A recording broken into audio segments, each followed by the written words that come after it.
네, 친구들 한 주간 잘 지냈어요? 오늘 계속해서 예수님의 이야기를 이렇게 나눠보도록 할게요. 오늘 13번째, 예수님 마지막 일주일 13번째 시간입니다. 오늘은 다섯째 날 목요일, 그중에 예수님께서 잡히셔서 신문을 당하는 내용을 함께 나눠보도록 할게요.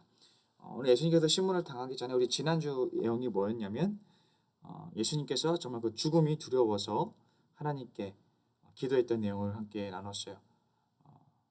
이 죽음을 피하고 싶다고 기도했지만 그래도 하나님 뜻대로 하게 해달라고 그렇게 기도하신 모습을 우리가 지난주에 나눴어요. 그리고 이제 배신자 유다가 이제 사람들을 끌고 예수님께로 찾아오죠. 그래서 예수님께서 잡히십니다. 이렇게 예수님이 잡히실 때 제자들이 예수님을 다 버려두고 도망을 가요. 이렇게 예수님은 제자들에게도 버림을 받은 상태로 이제 사람들에게로 끌려갑니다.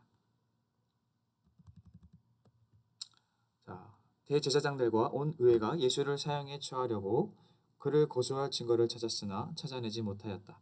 예수에게 불리하게 거짓으로 증언하는 사람이 많이 있었지만 그들의 증언은 서로 들어맞지 않았다. 지금 이 밤에 예수님을 잡아왔는데 이미 대제사장과 온 의회가 소집이 되어 있었어요. 그러니까 이 사람들이 지금 빨리 재판을 하려고 만반의 준비를 미리 다 해놓은 거죠.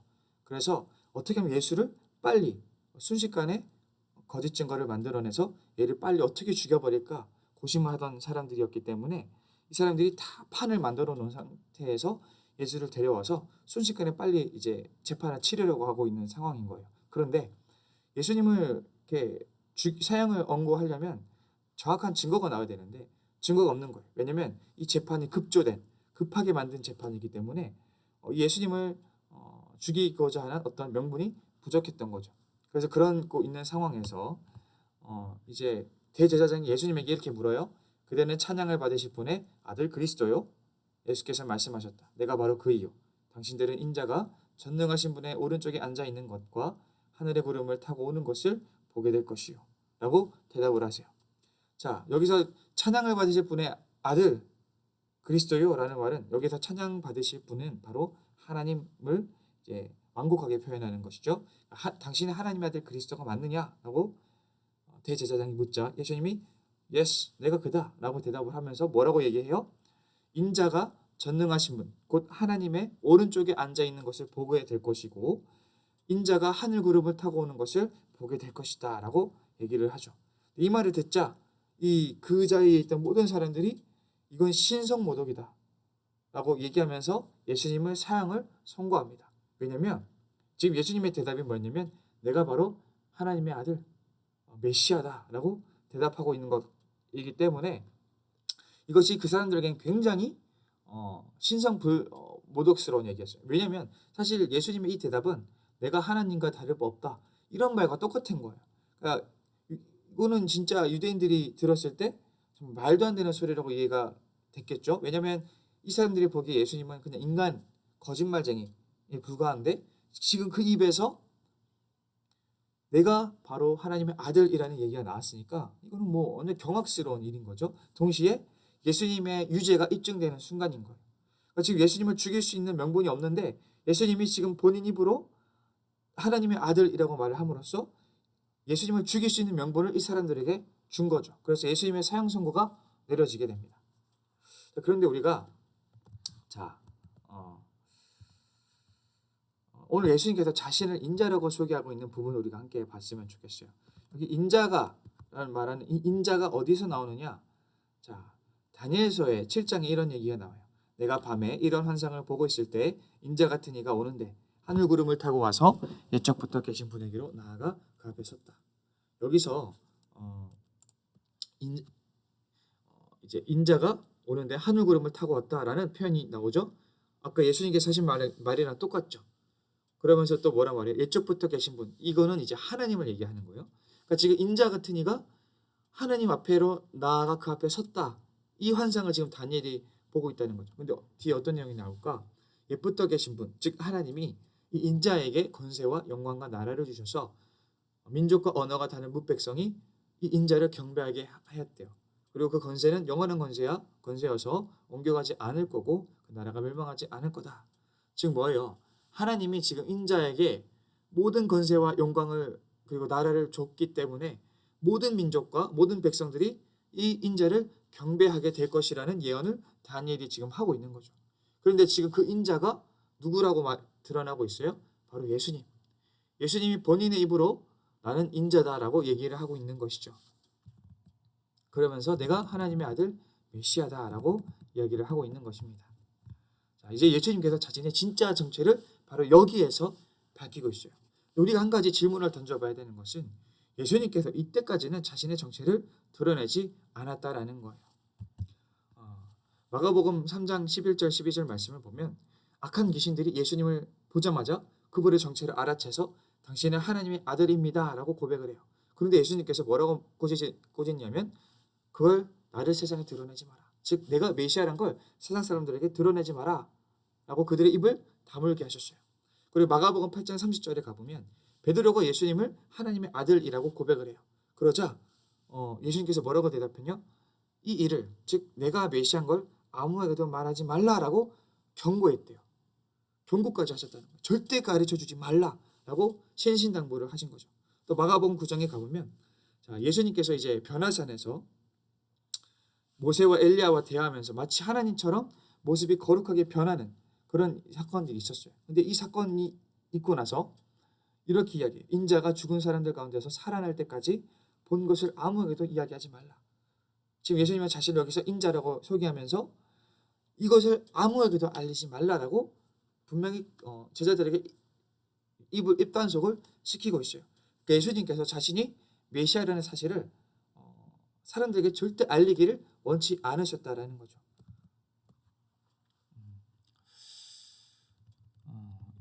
철저히 숨기라고 말씀하셨어요. 왜냐하면 예수님께서 이렇게 자신이 메시아라는 사실을 숨겼던 것은 바로 제자들과 유대인들 때문이에요. 예수님을 따르던 제자들은 예수님을 완전히 오해하고 있었어요. 제자들은 예수님이 메시아라는 사실은 알았지만 어떤 메시아인지를 몰랐어요. 유대인들이 원하는 메시아는 지금 당장에 이 로마 제국을 심판하고 유대인의 왕국을 세워주는 메시아를 생각했어요. 다윗이 다스렸던 이스라엘 왕국 같은 그런 좀 정말 강력하고 정말 위대한 그런 나라를 가져올 존재가 바로 메시아라고 여겼던 거예요. 그래서 어떤 제자들은 예수님이 영광을 받을 때 이런 요구를 합니다. 자, 선생님께서 영광을 받으실 때에 하나는 선생님의 오른쪽에 하나는 선생님의 왼쪽에 앉게 하여 주십시오. 무슨 말이에요? 여기서 영광을 받으실 때라는 거는 예수님이 진짜 메시아인 게 드러나서 이제 로마를 멸망하고 물려치고 이 땅에 이 유대 땅에 정말 다윗 때와 같은 강력한 나라를 세우는 바로 그때를 얘기해요. 그때에 하나는 오른쪽, 하나는 왼쪽, 즉 좌의정 우의정 가장 높은 자리를 허락해 달라라는 요구를 하고 있다는 거죠. 즉 제자들이 지금 메시아를 어떤 메시아로 생각했다고요? 맞아요. 다윗 왕국과 같은 그런 위대한 왕국을 세울 그런 메시아를 생각했다라는 거죠. 그런데 예수님은 사실 그런 메시아가 아니죠. 예수님은 그런 물리적 나라를 세우기 위해서 그런 칼과 힘으로 다스리는 나라를 만드는 데 관심이 없었어요. 그런 상황에서 예수님이 자신이 메시아라는 걸 밝히면 어떻게 될까요? 사람들은 단순히 예수님께 몰려드는 것을 넘어서서 예수님을 믿고 이제 군사를 일으키려고 하겠죠. 야, 우리에게 메시아가 있다. 우리가 이 메시아를 힘입어서 얼른 저 로마를 무찌르고 이 땅에 나라를 만들자. 이렇게 나올 거란 말이죠. 그런데 그렇게 세워진 나라는 하나님 나라가 절대 될 수가 없어요. 예수님께서 이 사실을 알고 있기 때문에 자신을 밝힐 수가 없었던 거예요. 자신을 밝히면 진짜 하나님 나라의 사역을 이룰 수가 없었던 거예요. 예수님의 사역은 실패로 돌아가고 말겠죠. 그래서 예수님은 그동안에 숨기고 있었던 거예요. 그러나 이제 예수님은 자신의 정체를 밝히게 됩니다. 그분은 메시아가 맞았던 거예요. 그러나 사람들의 기대보다 훨씬 더 큰 메시아입니다. 오늘 아까 읽었던 그 다니엘의 환상, 하나님이 모든 능력과 권세를 주셔서 그것을 위임받아 온 세상의 경배를 받아 마땅할 존재, 바로 그것이었던 거예요. 자, 유대인들이 바랬던 메시아는 그저 다윗 왕과 같은 메시아였던 거예요. 근데 여러분 진짜 메시아는 어떤 메시아? 그런 인간이 아닌 거예요. 그 정도 급이 아닌 거죠. 온 세상에 경배를 받을 만한 그런 신적인 존재가 바로 진짜 메시아라는 거예요.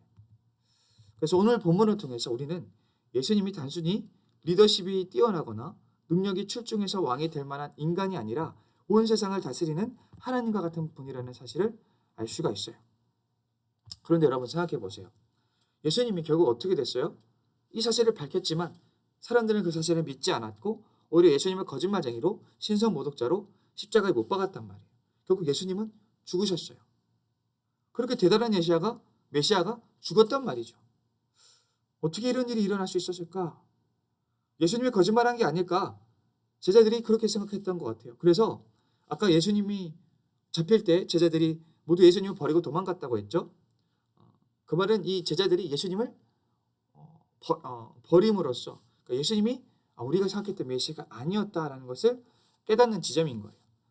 뭐야? 우리가 믿었던 메시아는 십자가에 이렇게 잡힐 수가 없고 십자가에 죽을 리가 없는데 예수님이 막 사람들에게 잡히고 고문당하다가 십자가에 죽었단 말이에요. 그 제자들 생각이 어떤 생각이었냐? 이런 예수는 절대 메시아가 될 수가 없어. 이 예수는 우리가 생각했던 메시아가 아니야. 우리는 그동안 속았어. 라고 생각했을 것이라는 사실이죠. 그리고 그래서 제자들이 결국 예수님을 배신한 거죠. 아마 제자들은 이제 예수님이 그렇게 맥없이 잡히는 걸 보면서 놀랐을 거예요.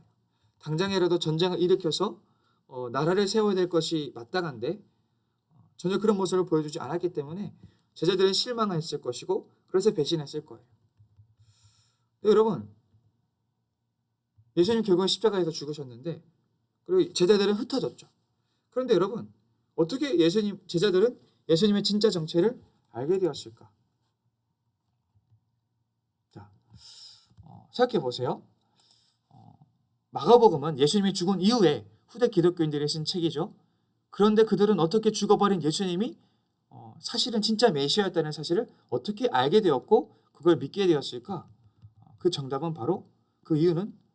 해답은 바로 부활에 있어요. 사도행전 2장 36절을 읽어볼게요. 그러므로 이스라엘 온 집안은 확실히 알아두십시오. 하나님께서는 여러분이 십자가에 못 박은 예수를 주님과 그리스도가 되게 하셨습니다. 무슨 말이에요? 이게 이제 베드로의 말인데 결국 뭐예요? 제자들이 예수님이 죽고 나서 우리가 그동안 속았어. 얼른 우리는 이제 우리의 일상으로 돌아가자 이러고 있는데 예수님이 부활하셨어요. 그래서 부활하셔서 제자들에게 나타나셨어요. 이 예수님의 부활을 체험한 제자들이 뭘 깨달을 수밖에 없었어요? 하나님이 이 예수님을 죽은 자 가운데서 일으키셨고 결국 주님과 그리스도가 되게 하셨구나. 이걸 깨닫게 된 거예요. 즉 아까 뭐예요? 아까 예수님이 말했듯이 내가 인자다라고 했잖아요. 인자가 뭐예요? 하나님께 모든 능력과 권세를 물려받아서 사람들의 경배를 받을 만한 존재가 인자인데 제자들이 이제 부활한 예수님을 보면서 뭘 깨닫게 돼요? 하나님이 예수님을 인자처럼 되게 하셨구나. 주님과 그리스도가 되게 하셨구나. 이걸 깨닫게 되었고 그래서 이 사실을 사람들에게 전하게 된 거죠. 그렇게 이것을 예수님이 인자였구나. 예수님이 진짜 메시아였구나라는 것을 사람들에게 전하게 되면서 사람들이 그 사실을 듣고 믿게 되고 또 어떤 사람은 실제적으로 부활한 예수님을 만나게 되죠. 대표적으로 바울이 바로 그 부활한 예수님을 만나게 됨으로써 변화되는 일이 있었죠. 이렇게 제자들이 부활한 예수님을 만나게 되고 이 예수님이 진짜 메시아였다는 걸 깨닫게 되고 이걸 사람들에게 전하면서 또 예수님을 만나는 사람들이 생겨나면서 후대 기독교인들이 이후의 기독교인들이 예수님이 진짜 하나님의 아들이었구나라는 것을 이제 믿게 되었다라는 거죠. 자, 그래서 우리가 오늘 예수님의 이 고백, 나는 인자였다, 나는 인자다, 나는 진짜 메시아다라는 걸 밝힘으로써 또 후대 사람들이 이걸 체험하면서 부활한 예수님을 만남으로써 깨닫게 됨으로써 그런 예수님이 진짜 인자구나, 하나님의 아들이구나라는 결론을 얻게 되었다는 것. 그것이 바로 오늘 본문이 말하는 것입니다. 자, 목사님 말이 좀 꼬였는데 결국에 우리가 오늘 예수님께서 자신의 정체를 밝히고 있잖아요. 이것은 후대 기독교인들이 예수님을 어떻게 믿었는지 어떻게 신앙 고백했는지를 잘 알려줘요. 결국 후대 기독교인들은 부활한 예수님을 만남으로써 이 예수님은 진짜 하나님의 아들 메시아였고 인자 같은 이었다라는 신앙을 가지게 되었다. 부활 사건을 통해서 그 신앙을 가지게 되었다라는 거죠. 우리가 정리해 보자면 우리는 예수님의 두 가지 모습을 오늘 발견할 수 있습니다. 먼저는 우리가 이때까지 살폈던 이 땅에 살면서 하나님 나라를 외쳤던 인간 예수님을 우리가 또 알 수 있고, 다른 하나는 부활을 통하여 하나님과 같이 된 예수님을 이제 알 수 있게 되었다는 거죠. 그래서 우리는 하나님 나라를 외치고 그 하나님 나라를 보여주셨던 예수님을 신뢰할 수 있고, 동시에 죽음에서 부활하셔서 죽음도 이기신, 그래서 진짜 하나님의 아들 메시아가 되신, 하나님의 모든 권세와 능력을 받아서 모든 사람들의 경배를 받을 만한, 정말 찬양받을 만하고 또 신뢰할 만한, 의지하고 따라갈 만한 그런 예수님, 우리가 그 예수님을 또 알 수 있다는 거죠. 그래서 우리 친구들이 이 예수님을 동시에 믿을 수 있는 친구들 되기를 바랍니다. 하나님 나라를 외쳤던 그 예수님을 신뢰하고 또 부활하여 경배의 대상이 되고 정말 하나님의 아들로서 신으로서 섬길 수 있는, 또 신뢰할 수 있는 그 예수님을 믿을 수 있는 우리 친구들 될 수 있기를 바랍니다. 여러분 다음 주에 또 만나요.